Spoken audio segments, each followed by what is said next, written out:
चलिए अब हम 37वां क्वेश्चन को देखते हैं। 37वां हमारा क्वेश्चन क्या कहता है, और देखिए जाए तो ये बोर्ड मॉडल क्वेश्चन है। ओके, तो इसीलिए आप लोग मिस ना करें बोर्ड मॉडल क्वेश्चन को। यहाँ पर दिए 2020 में 22 में आने वाले भी टाइम में ये काका से तो पूछ सकता है।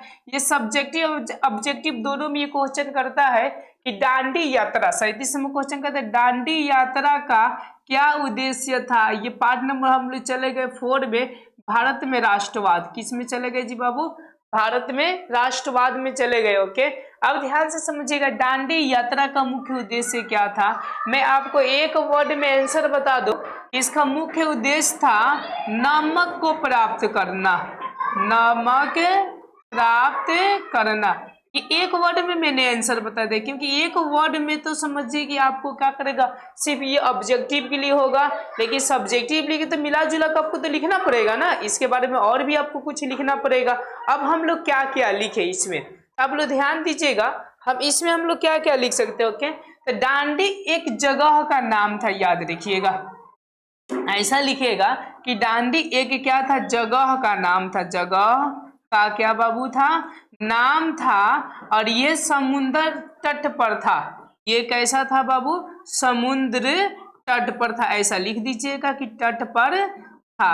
ओके, कई प्रकार की दिक्कत। अब मैं लैंग्वेज को बढ़ा रहा हूं और आप लोगों को कुछ ना कुछ आगे समझा रहा हूं, क्योंकि मैं तो मेन आंसर आप लोगों को दे दिया कि मेन आंसर यही होगा। हाँ, इसी पर संबंधित लिख दीजिए तभी भी आंसर मिल जाएगा, लेकिन मैं एक एक वर्ड के मतलब बताती। ये जगह का नाम था जहां पर क्या था, ये समुद्र तट पर था। और चूंकि आप जानते हैं कि समुद्र से ही नमक को क्या किया जाता है, तो प्राप्त किया जाता है। तो क्या क्या किया जाता है, तो प्राप्त किया जाता है। यहाँ तक समझ गए। हाँ, ये दांडी यात्रा कौन से व्यक्ति निकाले हुए थे, तो आप लोग हमेशा याद रखिएगा, लिखिएगा दांडी यात्रा महात्मा गांधी के द्वारा। किसके द्वारा जी बाबू, महात्मा गांधी के द्वारा क्या की गया था जी, निकाला गया था। लगभग जो सन की बात करें, आप लोग एक बार बुक में देख कर कंफर्म कर लीजिएगा लोगों के। मेरे ख्याल से 1930 से मतलब 30 को ही दांडी यात्रा की शुरुआत हुई थी। एक बार बुक में देख कर आप लोग कंफर्म कर लीजिएगा, ठीक है। चलिए आगे बढ़ते हैं। ओके, किनके द्वारा किया गया था, तो महात्मा गांधी द्वारा किया गया था। अब मन में प्रश्न आएगा क्यों, तो ये लिखिएगा आप लोग, क्यों की याद रखिएगा। क्योंकि सरकार ने, मतलब कि जो अंग्रेजी सरकार जो थी, वो नमक पर क्या जी, नमक पर ओके पर हद से ज्यादा टैक्स लगा दी। हद से ज्यादा क्या लगा दी बाबू, ज्यादा ये टैक्स को क्या कर दी, तो कर को लगा दी, जिसके वजह से मतलब कि अमीर लोगों तो गुजारा चल जाता है। ओके, और लेकिन गरीब लोग क्या हो रहे थे, पिसा रहे थे, जिसके वजह से ये महात्मा गांधी जी ने दांडी जाने का मतलब कि निर्णय लिया। और दांडी जाकर बस उनके एक ही मकसद था कि नमक को अपने से प्राप्त करना, और कानून को जो भी नियम है, नियम को ओके तोड़ना, नियम को क्या करना जी, तोड़ना। और अंग्रेजों को बताना ओके कि तुम लोग हर एक चीजों पर मतलब कि कर नहीं लगा सकते हो। और यही चीज था दांडी यात्रा, जिसमें अंग्रेज ने इस बातों को समझ गए थे कि अब मेरा राज्य ज्यादा दिन चलने वाला नहीं है। और इस दांडी यात्रा में याद रखिएगा ये भी लिख सकते हैं कि बूढ़े जवान जो भी थे ओके, महिला से लेकर ओके, सारे के सारे व्यक्ति इस यात्रा में भाग लिए हुए थे। मैंने आप लोग को इतना वर्डे बता दिए ओके। अब अपने लैंग्वेज में लिखना कैसे, मैं आप लोगों को बता देता हूँ कि अपने लैंग्वेज में लिखना कैसे। तो सबसे पहला पॉइंट आप लोग लिखिएगा कि दांडी यात्रा का मुख्य उद्देश्य था नमक को प्राप्त करना। ओके, यहाँ तक लिखा सकता है, नमक को प्राप्त करना। दांडी एक प्रकार का जगह का नाम है जो समुद्र तट पर था। ये श्री महात्मा जी ने ये गांधी यात्रा दांडी यात्रा का मतलब कि शुरुआत किए हुए थे सन दे दीजिएगा 1930 में, क्योंकि नमक पर अंग्रेज ने हद से ज्यादा कर लगा दिया था। और गांधी जी बताना चाहते थे ओके कि इतना कर हर एक चीजों पर नहीं चलेगा, तो नहीं चलेगा, खुद हम जाएंगे, नमक उत्पादन करेंगे और कानून को आपका उल्लंघन करेंगे। ओके, आइए इसमें जाकर ये सक्सेस भी हो गई। यही है आपका कौन सा जी बाबू, दांडी यात्रा है।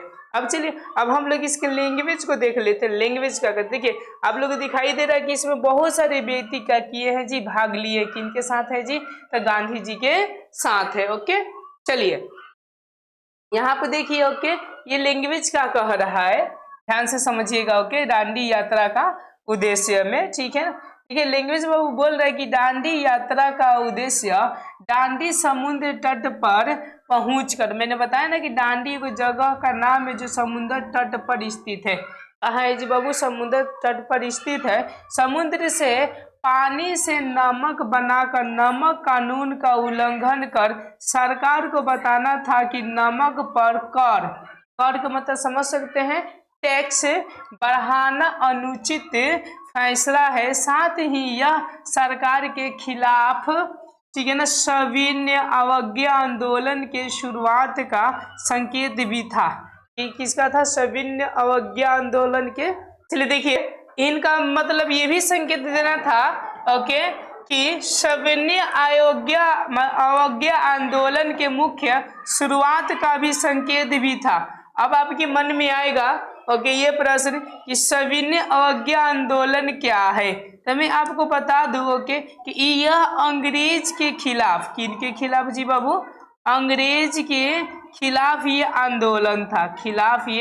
आंदोलन था, जिसमें कि लोग बढ़ चढ़ कर इसमें भाग लिए थे। साथ ही साथ इसमें महिला से लेकर पुरुष से लेकर हर एक व्यक्ति, और भी मतलब जब इसके बारे में बताएंगे ना सविनय अवज्ञा आंदोलन के बारे में, तो A to Z बताएंगे। लेकिन इतना तक समझिए कि अंग्रेज इससे पूरा का पूरा तंग आ गए थे। किसे जी?